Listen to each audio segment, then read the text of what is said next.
Shalom saudara dan saudari sekalian. Kita berjumpa semula dalam Rapsodi Realiti Malaysia.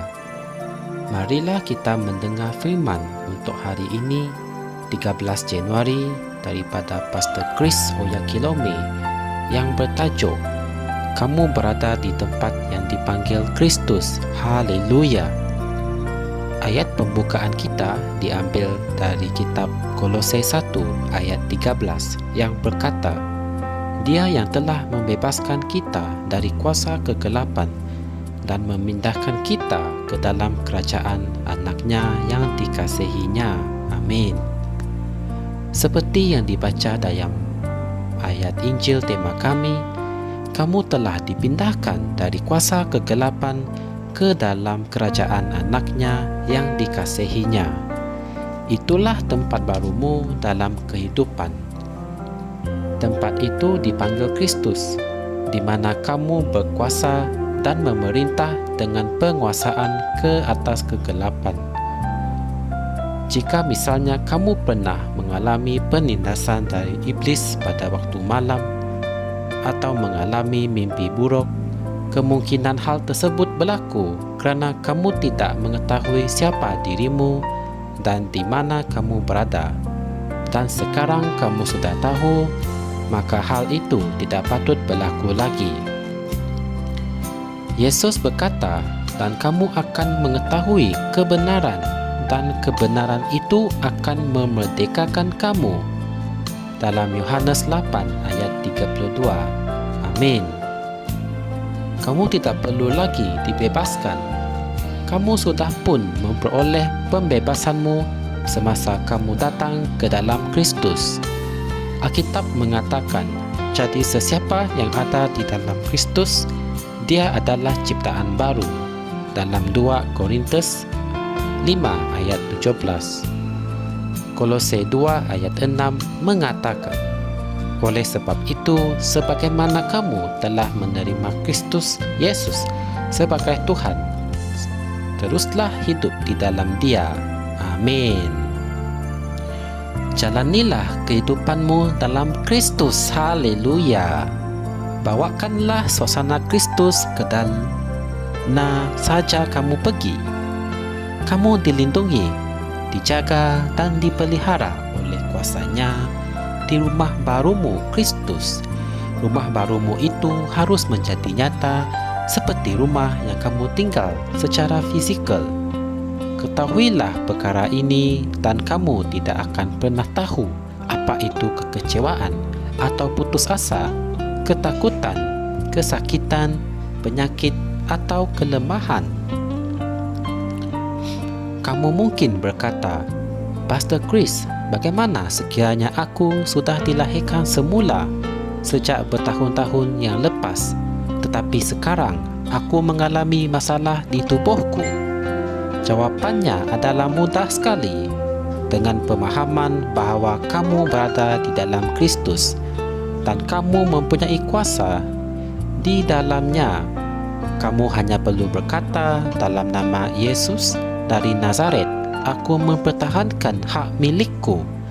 Aku menolak kesakitan.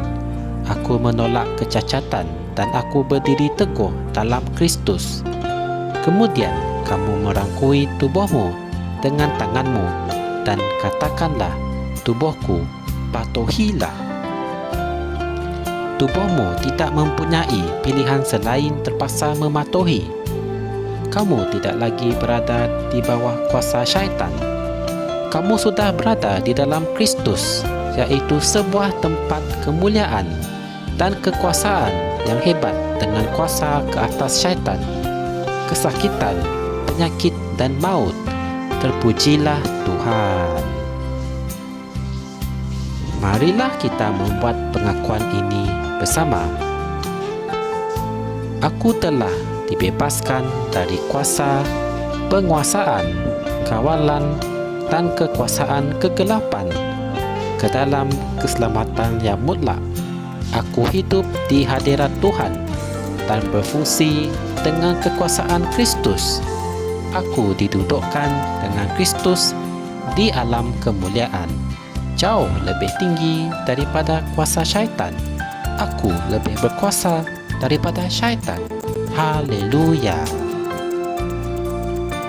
Sebagai renungan tambahan, anda boleh merujuk dalam kitab Efesus 2 ayat 6, 1 Yohanes 4 ayat 13, Kolose 1 ayat 13 hingga 14.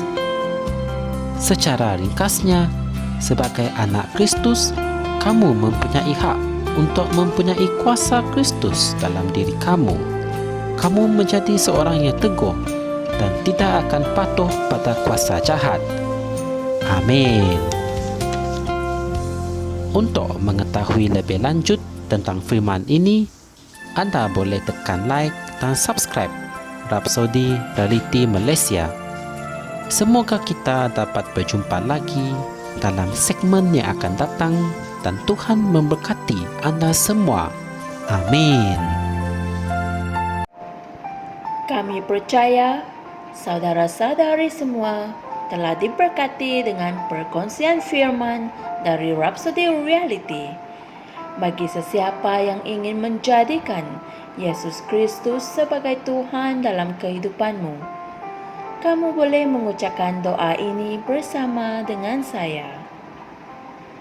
Ya Tuhan Allah, aku mempercayai Yesus Kristus, Anak Allah yang hidup dengan sepenuh hatiku. Aku percaya Dia telah mati untukku dan Allah telah membangkitkan Dia dari kematian. Aku percaya Dia hidup hari ini. Aku mengaku dengan mulutku bahawa Yesus Kristus adalah Tuhan dalam hidupku mulai dari hari ini. Melalui Dia dan di dalam nama-Nya, aku mempunyai kehidupan yang kekal. Aku telah dilahirkan semula. Terima kasih Allah kerana menyelamatkan jiwaku. Aku sekarang adalah anak Allah. Haleluya. Tahniah, sekarang kamu telah menjadi anak Allah.